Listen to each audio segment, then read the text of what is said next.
My conviction is that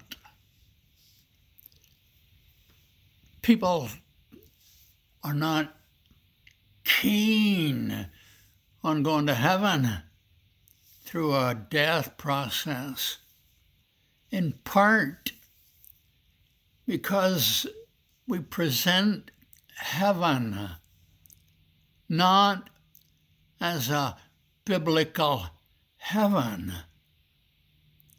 but as an endless series of sermons, an endless series of praying together, an endless series of hymn singing. I'm not opposed to any of those, and you are not either. If you watch this kind of material, you're not opposed to singing hymns and praying prayers and listening to sermons. But after a while, enough is enough. But on top of that, and what really matters more than that, is this: God made us humans. And he made us humans that we might rejoice and find the fullness of life. You hear that from Jesus Christ. I came, he said, that you might have life, and life more abundant. Life is what I came to give you. He wasn't talking about the abundance of life in this phase of living.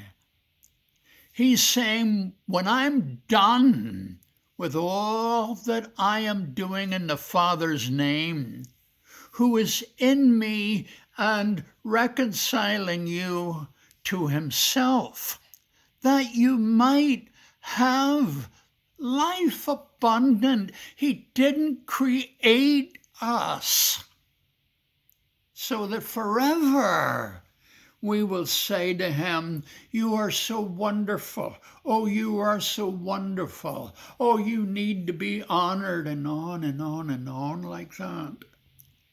Well, wait a minute.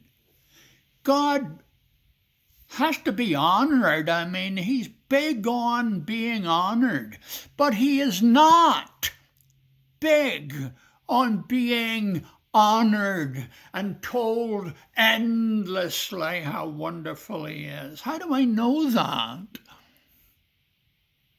How do you know that?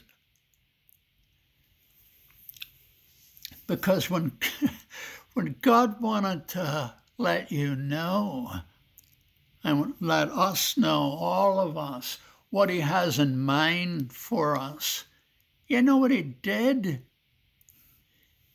He showed himself in a baby, for pity's sake, and in a young man, and in an older man.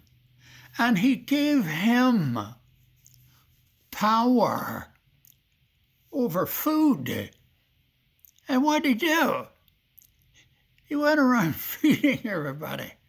He gave him power over disease, and what did he do? He went around healing everybody in sight. He gave him power over loneliness. And in the Lord Jesus, he's coming around as a human who has been mocked and all of that. Put up with all of that. Giving us truth. If he were big on being, I am God, and that's all I want you to tell me, you're wonderful. When he gave all the power to Jesus Christ, who is now King of Kings and Lord of Lords, read about him, the Lord Jesus himself. He didn't go around bragging or anything else. He went around serving. He himself said,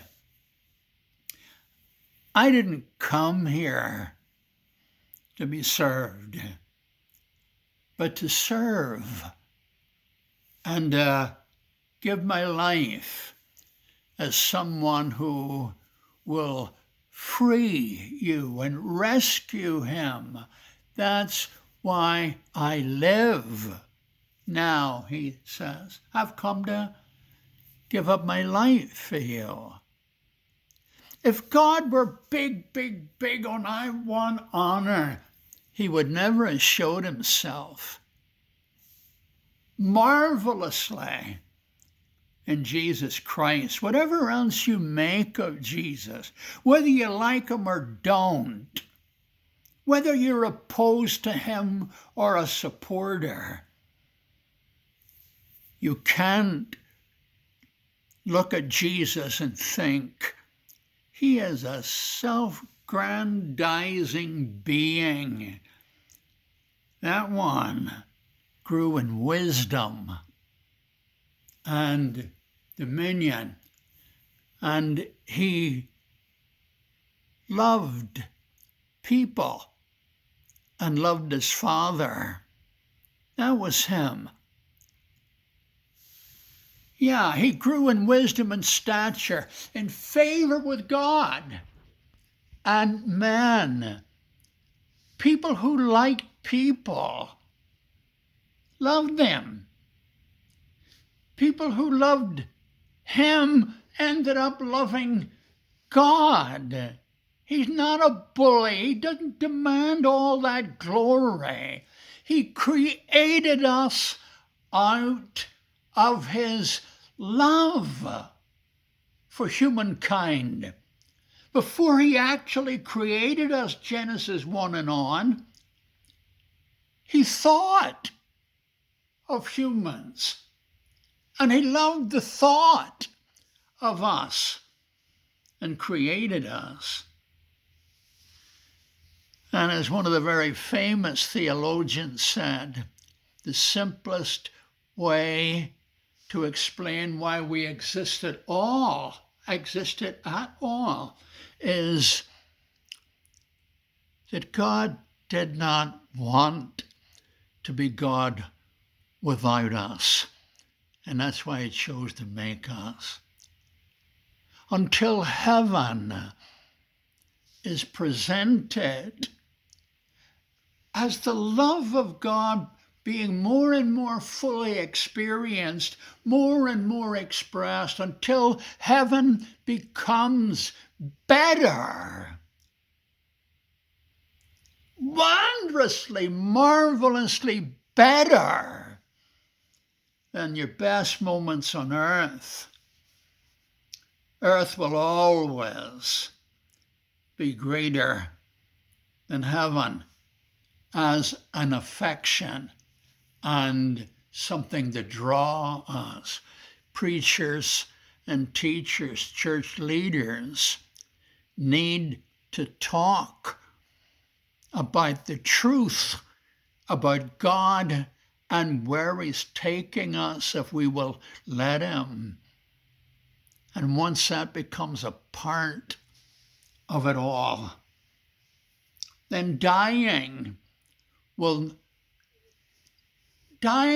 be the anguish that it understandably is with so many of us.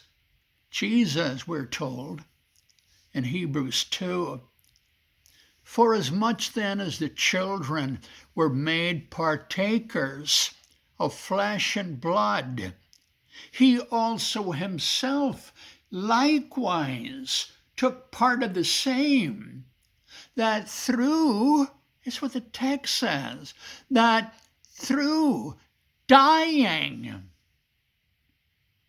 he might deliver them who through fear of dying were all their lives subject to the bondage of fear and the like. Yeah. He died to destroy the power of him that had the power of an evil death. Yeah, that's why he died. And he died to bring us freedom from all of that. And he says, watch what I do. I die. I choose to die for you. And my Father then raises me alive and immortal, filled with glory and joy, and you are joint heir with me. Yeah. Of the inheritance the Father has for us. I think I'm out of time. We're really very pleased that you're coming. You don't have to record, or you don't have to report or anything like that. We're offering this. If you agree with them, okay. If you don't agree with them, that's how you see it, and you must call it as you see it. It's okay. We're not mad at anybody, and we're not trying to, they must come, or where. No, do what you see fit. But we would love you to come to know God better than we're able to tell it, but to come and know Him. God bless you and thank you.